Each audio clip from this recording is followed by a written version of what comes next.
My name is Frank Blau. I'm a senior principal consultant at Brightlight Consulting in Redmond, Washington. And I'm here today to talk to you about streaming data. Streaming data is the frontier of business intelligence today. And one of the reasons for this is that there's a need to provide data at a much lower latency than we've been traditionally supplying through static data. So what is streaming data?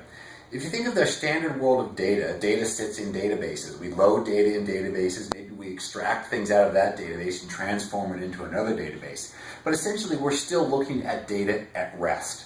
This is data which has been loaded maybe for performance reasons, maybe for analytic purposes, but it's still data at rest. That is, it represents the state of the data at a prior point in time. As business becomes more competitive, that latency starts to cost you money. So what streaming data says is, instead of looking at the data at rest, either at target or maybe at source for operational reasons, we're going to look at the data as it moves between systems. Maybe we're talking about things like maybe hospital data, where you have some bedside devices collecting data.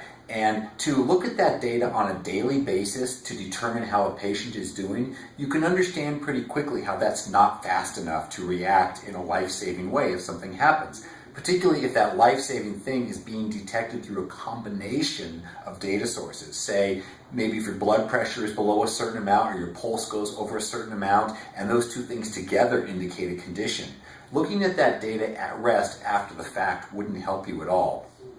So what streaming data says is, let's develop the technology and the means to look at data as it's moving across the wire. And there are a number of very interesting products in this space, but one of the leaders is IBM with their Streams product. There's also an open source product called Storm that allows you to attach probes, essentially digital probes, into different places along this stream of data and sort of look at data as it goes by.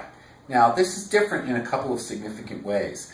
One of the most significant ways is that if you look at data at rest, for example, if I have a range of values in a table, I can say, what's the average of the values in that table? And I can look at things over days, months, weeks, years, whatever, and I can look at some aggregate things about them.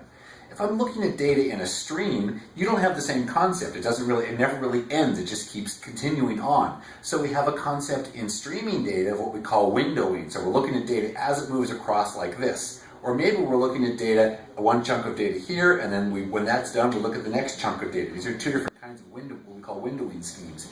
Looking at data this way allows you to maybe take some of the data out of that stream and move it into a data at rest, or maybe just react to it.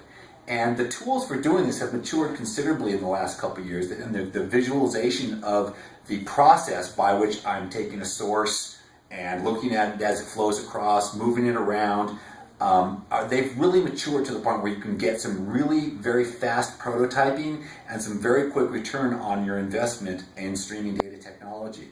So this is the basis of streaming data, and there are a lot of very sophisticated things being done with it in the industry right now, particularly in both medical, in the power transmission industry. These are all industries that rely very much on data in real-time modes, and they're all taking advantage of some pretty interesting things around the world of streaming data. So if you'd like more information, contact us here at Brightlight or me at Frank Blau, which is fblau@brightlightconsulting.com.